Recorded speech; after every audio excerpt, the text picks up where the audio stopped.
It is a story you cannot make up. The New York Times is reporting that independent presidential candidate RFK Jr. said in a deposition in 2012 that a doctor told him a worm got into his brain, ate a portion of it, and then died. CNN's chief medical correspondent, Dr. Sanjay Gupta, joins me now. Dr. Gupta, Sanjay, great to see you as always. We are straight up in clown world. Yes, that is the headline. We're diving deep into RFK's brain, going back to 2012 through a deposition. Literally, a worm in his brain. Is this true or not? Let's look at what the news is. RFK did not deny it. Imagine preparing for major surgery only to find out what's been causing the trouble in your head that looked to be a tumor was not a tumor, but it is a dead worm in your brain. Yeah, you heard that right. It's not a sci-fi movie. This isn't the X-Files.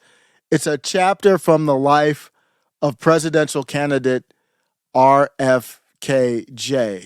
Gupta, Sanjay, great to see you as always. We thought you'd be perfect for this. You are a neurosurgeon. And I have to, the question I had instantly when I saw this is, well, besides the question, do I have one? But how common might this be? Does this happen? Yeah, this does happen. I mean, obviously, we're just hearing about it from RFK himself. But I can tell you, as a neurosurgeon, it's a rare condition, but it's typically something that is caused by eating undercooked pork. And again, we don't know this for sure, but just this is goofy ass stuff. Why is it even relevant? Why is it even news?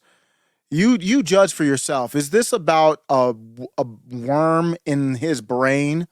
Or is it really about a guy who questions the narrative, who is supposed to be in the cabal, just like Donald Trump, but decides not to play ball and runs against the president, Joe Biden, and talks against Fauci, Ouchie, and the rest of them with the amazing book, The Real Anthony Fauci. Here's a quote from the Times article, the CIA RAG, the three-letter agency RAG, the Times, wrote this. In 2010, RFK Jr. experienced severe memory loss and mental fogginess, leading to a brain scan that revealed a dark spot doctors initially believed was a tumor. However, a twist in the diagnosis came when another doctor suggested this anomaly was actually a dead parasite, specifically a worm that had taken up residence in his brain. This isn't Babylon Bee, or this is a true story in the New York Times today. After multiple tests and evaluations, it was confirmed that this spot was indeed a parasite remains, not a tumor.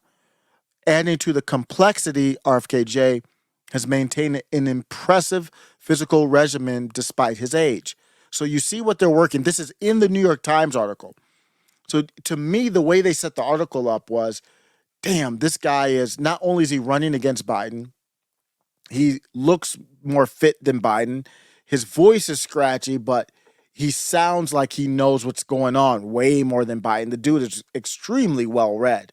He's impressive. He's an impressive figure. And that's why Trump's worried about him taking voters and Biden's worried about him taking voters. They're both attacking him. I just did the video on Don Jr. So he's got Don Jr. attacking him, Trump attacking him. Now he's got the three-letter agency attacking him as well. And he's fit. I don't know if that's through HGH or anything else. I'm not alleging it, but I mean, either way, it's impressive. He's also had a significant history, however, though, of health issues, including mercury poisoning from high fish consumption.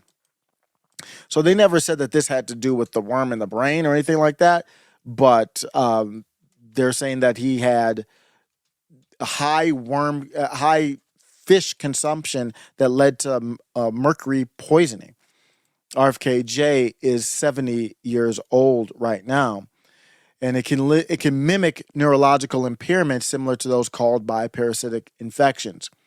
So, I mean, to me, that nobody knows exactly what caused it, so they're just kind of throwing stuff out there.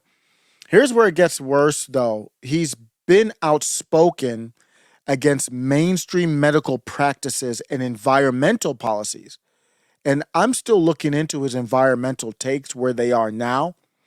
I don't know if he fits in with the Democratic Party narrative. I know you can find old clips of him talking about the Green New Deal and stuff like that, but I don't think he's talking about the Green New Deal from the nuts and bolts. I think he's talking about in general, big picture. In general and big picture, I agree with not the government doing it, but as far as just taking care of the planet. Could this focus be an attack on his credibility? That's what I think it is. My takeaway from it is this is embarrassing. It's just absolutely embarrassing, is my takeaway. So not only does the New York Times do the piece, which is probably driven through one of the agencies going after him. Remember, they didn't allow him, they didn't approve the DHS did not approve Secret Service for him. So he's out there on his own. There was an unlive attempt on his life. And this right here is the alternative. So I know it's bad if you are an RFKJ fan, and I've seen a lot of people coming on the channel who are. I don't know if it's real people. If you're a real person and an RFKJ fan, let me know so I know it's not a bot. But because I know he's been doing a lot of campaign stuff behind the scenes. I know it's concerning to see them try to smear somebody like this. That's all this is. Who cares about any of this? They don't care about Joe Biden walking off of the helicopter, walking across the grass with 50 people with him. We've never seen anything like that before. It is disturbing, but the alternative, though, is what happened to his uncle, and we don't want that. Visit middlemaga.com. Put your email up there at the top right corner. Let me know what you think about this one, man. I don't know. This is one of the more bizarre political stories we've seen in quite some time. Middle MAGA.